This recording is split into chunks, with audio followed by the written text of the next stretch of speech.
It's Jimothy. Hello. Kerts versus McMeghan today. This is going to be an excellent one. Kerts is an epic player, known for aggressive teams. McMeghan, one of the greatest players of all time across every generation. And perhaps the favorite to win this entire tournament. Definitely one of them. We've got Tyranitar on the field already. And it's a quick Houdini opening from Kerts. Just exploding on the Tyranitar, probably hoping to take out that Skarmory. Kind of crazy of McMeghan to stay in the face of Tyranitar, but it's a way better trade than losing Skarmory.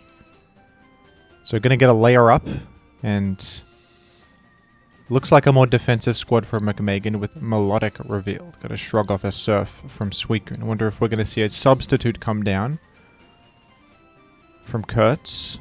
No, just a Calm Mind.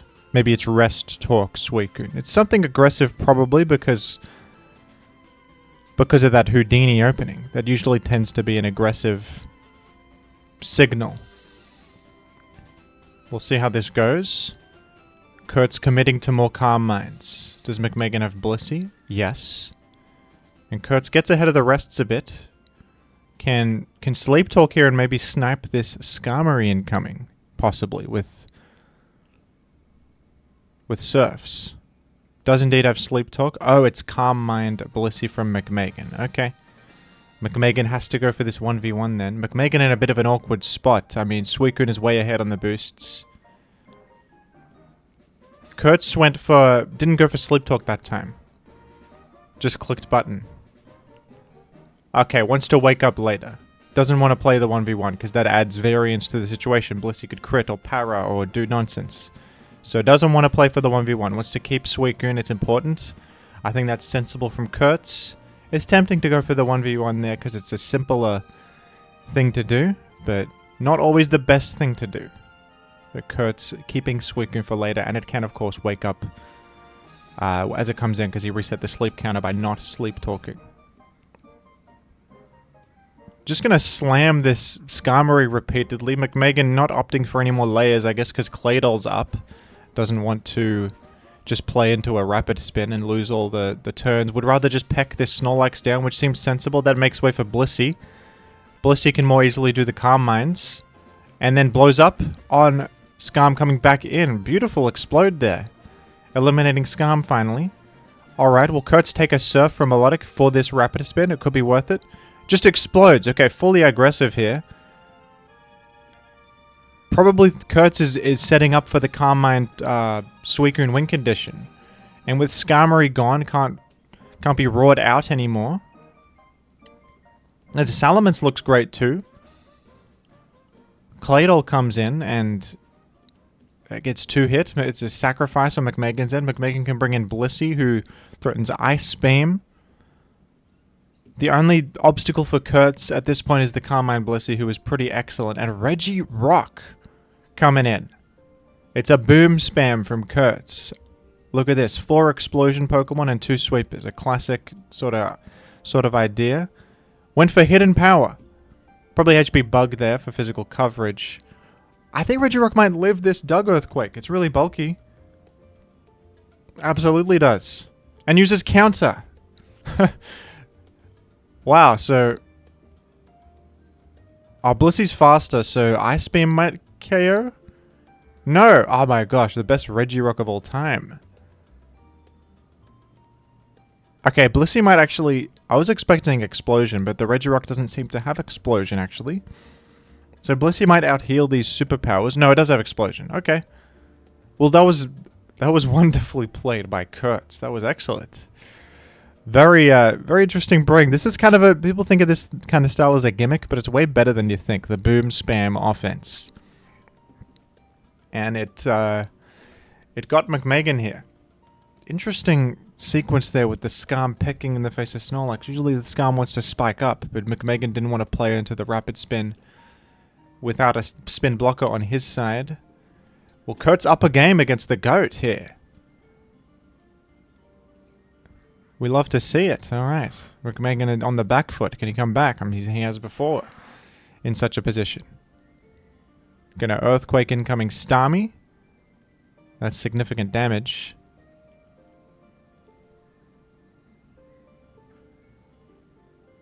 Ron Flex hits the field. They're just switching around. They're just gaming. Metagross is the Snorlax check at present. Looks like another banned Metagross from Kerts. That is huge damage even through the defensive boost there. And McMeghan with Registeel. He does like this Pokemon. He's used it a few times in the past couple of years, I feel like. Gets a Thunder Wave in the mix.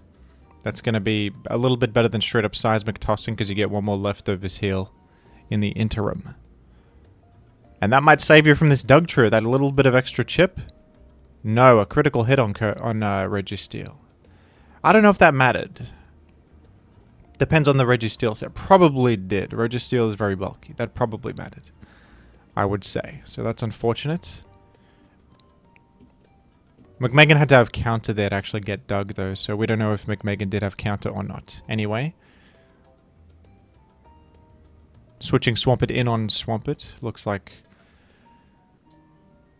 probably Surf Toxic Swampert on McMeghan's side, and same with Kerts, going for the Toxic. Does McMeghan have Refresh for this? It doesn't click it, does not click it there. Gets Starmie in on the Surf instead. Well, Starmie can heal here, presumably. Actually just goes for a Surf. I mean, that's kind of, that's quite bold. That's extra damage in. And KO's Swampert. Interesting line from McMeghan there. I'm assuming this Starmie has Recover based on like the team and everything. So in opting not to heal Starmie, would rather take out the Swampert. I wouldn't have done that. Not saying that's a bad move. Like, I wouldn't have noticed to do that. I think that was better. I think that was a better thing to do. Because Swampert can evade Justice and chip heal a lot. McMeghan identifies that and just wants to take it out instead of any other sort of nonsense. And that could be a saving grace for McMeghan here, depending on the Salamence. Wow, big double edge. Just, is that a choice band? That was such damage. That just did 51 to Snorlax there. Okay, it looks like choice band Salamence, and that looks fantastic in this endgame. Tyrannosif hits the field. Yet unrevealed. And coming in on a double edge cleanly. Oh, it doesn't click anything though. Go back to Salamence. Easy Brick Break click. You could also game if you want. Do a Rock Slide. And you did. Of course you did. Sniping the Aerodactyl incoming. And now I see why McMeghan didn't want to heal up Starmie. Would rather just take out the Swampert that walls the Choice Band Salamence potentially. And now Choice Band Salamence is looking excellent because of that. McMeghan gets a Torrent Surf in there before Swampert falls to this Toxic. And Kerts with just Zapdos and Tar remaining. Zapdos probably speedier than the Salamence, but cannot KO this Tyranitar. So Tyranitar going to be able to take this out. It's Pursuit Tar. Without Leftovers, notably. Probably Lumberry or maybe Black Glass, as you sometimes see. And Salamence just comes in and clicks Brick Break. So McMeghan bringing this back. Returning into the conversation. It's 1-1. We have a game 3 on our hands, folks. Against two outstanding players here. And it's a Mence versus Mence lead matchup. Both players will probably exit. McMeghan to the signature Ron Flex. He loves the Ron Flex. He sure does. And just slam it. Just wants to para this. Kerts goes for the Roar. And that makes sense because there's the Claydol for backup. To spin away these spikes when the time comes. Coming in on Toxic. And Snorlax is immune to such a thing. Opting to just peck the Snorlax instead of layering up. Similar to the game 1 position, but this time it's inverted. This time it is inverted. Well, if Kerts had... Okay, what the... Okay, I think Claydol would be Rapid Spin and this would be 3 attacks. No, also rapid spin. Could be double spinner. Or Claydol doesn't have rapid spin. Double spinner is not too crazy. Like sometimes when your spinner goes down, they commit to spikes fully, and then you reveal second spinner and you get the surprise spin and you win the game. That can be a good plan. McMeghan, I think, has used it before. But it's definitely a little unusual. No body slam para yet.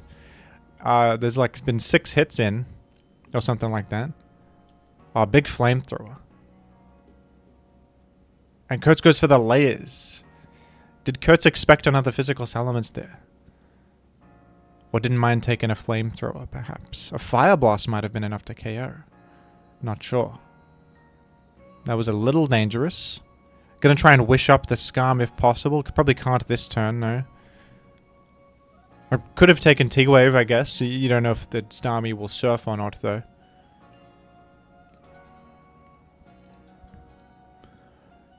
Looks like a sandless matchup. Neither player has Tar so far. They could. McMeghan might have Pursuit Tar. That would make sense on the squad. You're a bit Gengar weak. Looks like... Is this the same Registeel? No, I think this one's a bit different. Forgive me. It's Curse Registeel this time. This is definitely different. Okay. Curse Registeel. Getting ahead on the boosts here. Looking pretty threatening right now. With 2 Curse boosts in the mix. Suicune appears to have Roar. Maybe? No? No Roar from Suicune. And blows up. Okay, not a bad trade because the Skarm was low, but losing Skarm permanently is a little rough. I guess, you know what? That's not a bad sacrifice into double spinner. Double spinner, maybe it's the rare situation where you would want Skarmory to be traded away. Now that I think about it. You say screw making spikes. That's not going to be my plan this time around against double spin. My 24 health Skarm, you can have it. You can have it. Okay. I mean, Suicune's always a good thing to have. The Run Flex is problematic.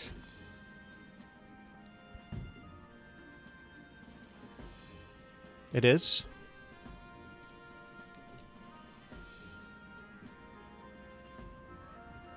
That's going to be the chief thing that Kerts needs to eliminate in this battle. And has Kerts revealed anything about his Salamence? Not yet. So the Salamence on Kerts' side could be anything. I would assume mixed Salamence just because it's more self-sufficient than physical and you don't have Mag, at least so far, on Kerts' side. Oh, actually it could be Choice Band. No leftovers. Yeah, it looks to be Choice Band. Alright. That's going to be quite good here. With Registeel gone, that's a Flying Resist gone. And McMeghan is the one with the mixed Ments. We could have deduced that from Flamethrower, but sometimes Flamethrower suggests Wish Salamence. But crazy, you clicked Wish, by the way. Instead of opting to heal the Blissey. Now Blissey is damn low. Did you expect McMeghan to exit? That's not even a bad thing to expect. Why would McMeghan risk an Ice Beam KO? That's crazy. The Brick Break from McMeghan there was kind of nuts.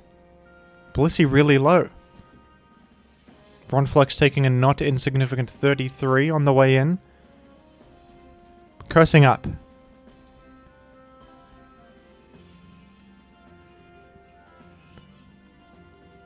And gonna have to rest, probably. No! Oh, what? The Surf would have got it. McMeghan just playing for this para situation, I suppose. You know, it might not even be rest. We don't know exactly what the set is. It could be Earthquake Explode or Shadow Ball Explode or something. You don't know? I would assume rest. But we don't know. McMeghan playing with fire there. Could have just fallen. It was very low. It was at like 29. Would have dropped to a Surf. Interesting that McMeghan chose to go for that choice. Not expecting the para by any means. Down to lose Snorlax there. Okay, Blissey can heal. Coming in on this Surf. Blissey can now heal. So that's really good for Kerts. That is going to be huge. Blissey back in the game. That's a Salamence check. It handles Starmie. Prevents Starmie from paralyzing everything. And a game of cat and mouse here. Both players have a sweeper, but they both don't want to commit fully either. This paralyzed Metagross forcing out the Snorlax time and time again. Blissey getting some ever valuable leftovers, chip healing. We can see a seismic toss bring this lower. Yes. 19%. Just seismic tossing the guy. It's going to rest up. Alright. Finally clicking rest. So our assumption that this was rest Snorlax is now confirmed. Wishing up this tiny little bit of health lost on Salamence. You know, that might come in handy. And going for Body Slam Para on this did not land. Did not land. And a Choice Band Salamence HP Fly is very good here. It's doing a lot to anything. Even this intimidating Salamence coming in. McMeghan with the heads up Brick Break. Catching the incoming Blissey. Very good move. Are you going to go for the Ice Beam this time, Kerts? Do you not have Ice Beam on the set? I suppose it could be Thunder Wave. Are you saving it for a rainy day? I don't think you have Ice Beam based on this. You would have clicked it there, right? The HP, every time the banned Salamence gets in, it's just getting a huge hit in, and this will eventually... And it looks to be faster. That's a risk going for that. You don't know if you're faster or not. It could be a speed tie too, but just went for it. And McMeghan did click Brick Break last time, so maybe that was a call out on the potential Brick Break. Whoa, Doug revealed. Saving Doug for 60 turns, but not enough to KO this Metagross. And you've brought Metagross very low though, so maybe this will allow the Snorlax sweep. Maybe that's McMeghan's idea. Bring Metagross to range of a +1 Body Slam or whatever. Or Shadow Ball. And then Ronflex goes to the moon. It's possible. A Choice Band Brick Break will be doing a lot here. It even just crit. So that seals it. And in the chat they just confirmed that it was a Salamence speed tie earlier. They were both 299 speed on each Salamence. So... Kerts got a bit fortunate with that HP Fly, but we don't know what McMeghan clicked. He could have clicked Brick Break again. And if he did, Kerts made a gaming maneuver. But maybe McMeghan clicked Dragon Claw. And he'll take that to the grave with him, I suppose. We'll never know. Never reveal your tricks. Not a bad move by Kerts at all. Definitely has value to it. Got the better end of it. And that Choice Band Brick Break right, I wonder if... I mean, McMeghan was setting up for the Snorlax with that Doug move. But needed to... I'm pretty sure Salamence lives a Body Slam, so needed to paralyze the Salamence. I think 2 Brick Breaks would have done it. From there. You can, of course, exit to one of your Psychic types once Salamence locks into Brick Break. McMeghan could have engineered a victory there. I think. But I still overall think I prefer Kerts' position in a world where that crit didn't happen. He's got way more Pokemon. Even the Magneton is useful. And the Choice Band Salamence is just very threatening. But when there's a Snorlax, there's a way, especially in a sandless matchup. Well, that was a fantastic set. Both players played it extremely well. Dancing around each other like a couple of fencing masters or something like that. And Kerts with a bit of an upset here against one of the favorites to win the whole tournament, getting a victory. Kerts is a great player, got top 8 in ADV Revival, but this is definitely a great outcome for him. And very well done. McMeghan, not out yet, will be going to the lower bracket. Stay tuned for more gaming from both of these fellas. And thank you for watching.